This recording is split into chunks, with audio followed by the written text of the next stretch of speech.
আসসালামু আলাইকুম ওয়া রাহমাতুল্লাহি ওয়া বারাকাতুহু। আউযু বিল্লাহি মিনাশ শাইতানির রাজিম। বিসমিল্লাহির রহমানির রহিম। মোহাম্মদ নাজমুল হাসান বলছি, অকুপেশনাল থেরাপিস্ট।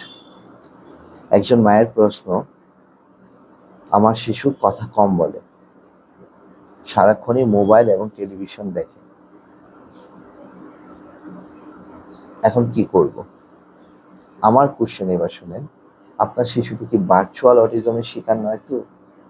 ভার্চুয়াল অটিজম নাম শুনেছেন? তাহলে আসুন আমরা ভার্চুয়াল অটিজম সম্পর্কে জানবো এবং কি কি কারণে শিশুকে ভার্চুয়াল অটিজম বলবো। আর সবার শেষে দ্বিতীয় পর্বে জানবো যে একজন অকুপেশনাল থেরাপিস্ট হিসেবে আমার রিকমেন্ডেশন এবং কি কি করা যেতে পারে ভার্চুয়াল অটিজম থেকে শিশুকে বের করে নিয়ে আসার জন্য। তাহলে আসুন দেরি না করে প্রথম পর্বে যাই। একটা কেস স্টাডি শোনাই। কেস স্টাডি একটা গল্প, মানে একটা বাস্তব ঘটনা আর কি।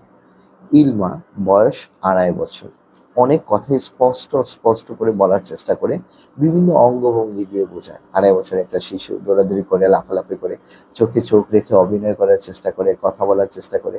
ইলমার বাবা মা দুজনই অনেক ব্যস্ত। বাবা জব করে, সারাদিনই বাইরে থাকে, আর মা সারাদিনই বাসায় থাকে, কিন্তু বিভিন্ন কাজকর্মে সে ব্যস্ত থাকে। হয় সে মোবাইলে ব্যস্ত, বা অন্য ধরনের অনেক ধরনের কাজ থাকে, বিভিন্ন ধরনের কাজে সে ব্যস্ত থাকে, রান্নাবান্নায় ব্যস্ত থাকে। তাই ইলমা তার বাসার কাজের যে বুয়াটা আছে, কাজের বুয়া বা কেয়ারার বা কেয়ার গিভার যে আছে, তার সাথে কিন্তু বেশিরভাগ সময় কাটায়। আর নর্মালি কাজের বুয়ার সাথে তারা কি করে, বেশিরভাগ সময় টেলিভিশনে কি দেখে? স্টার জলসা, ঠিক না? কাজের বুয়ারা নিশ্চয়ই রাইমস দেখবে না। হ্যাঁ, তারা বিভিন্ন ধরনের নাটক দেখে, সিরিয়াল দেখে, সিনেমা দেখে, স্টার জলসা দেখে, ঠিক না? এই ধরনের জিনিসগুলা দেখবে।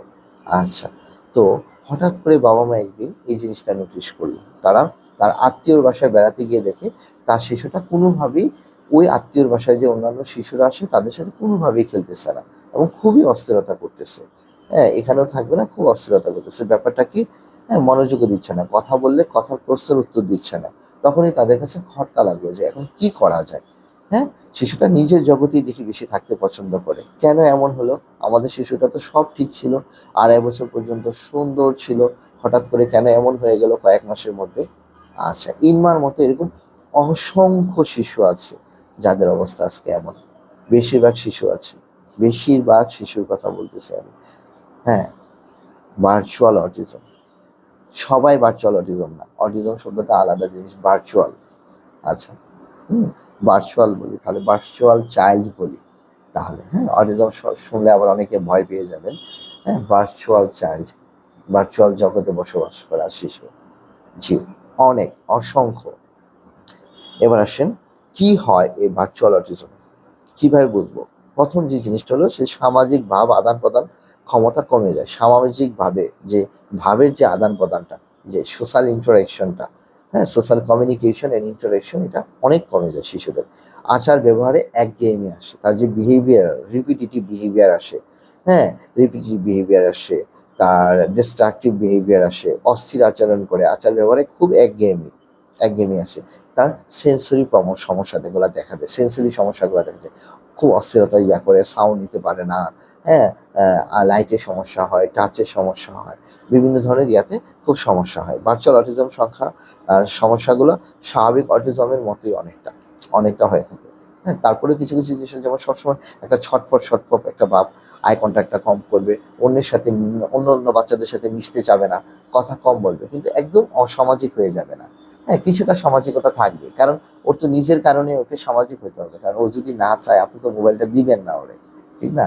এই জন্যই সে সামাজিক থাকবে এবং কথাও বলবে কম, কম কথা বলবে। হ্যাঁ, সাধারণ অটিজমের মধ্যে, কিন্তু অটিজম শিশুরা হলে যেমন একদমই মিশতে পারবে না, তারা যেমন মিশতে পারবে। অটিজম শিশুরা খেলাধুলা বুঝবে না, কিন্তু তারা বিভিন্ন ধরনের খেলাধুলা বুঝবে, করবে না সেটা আলাদা জিনিস, ঠিক না?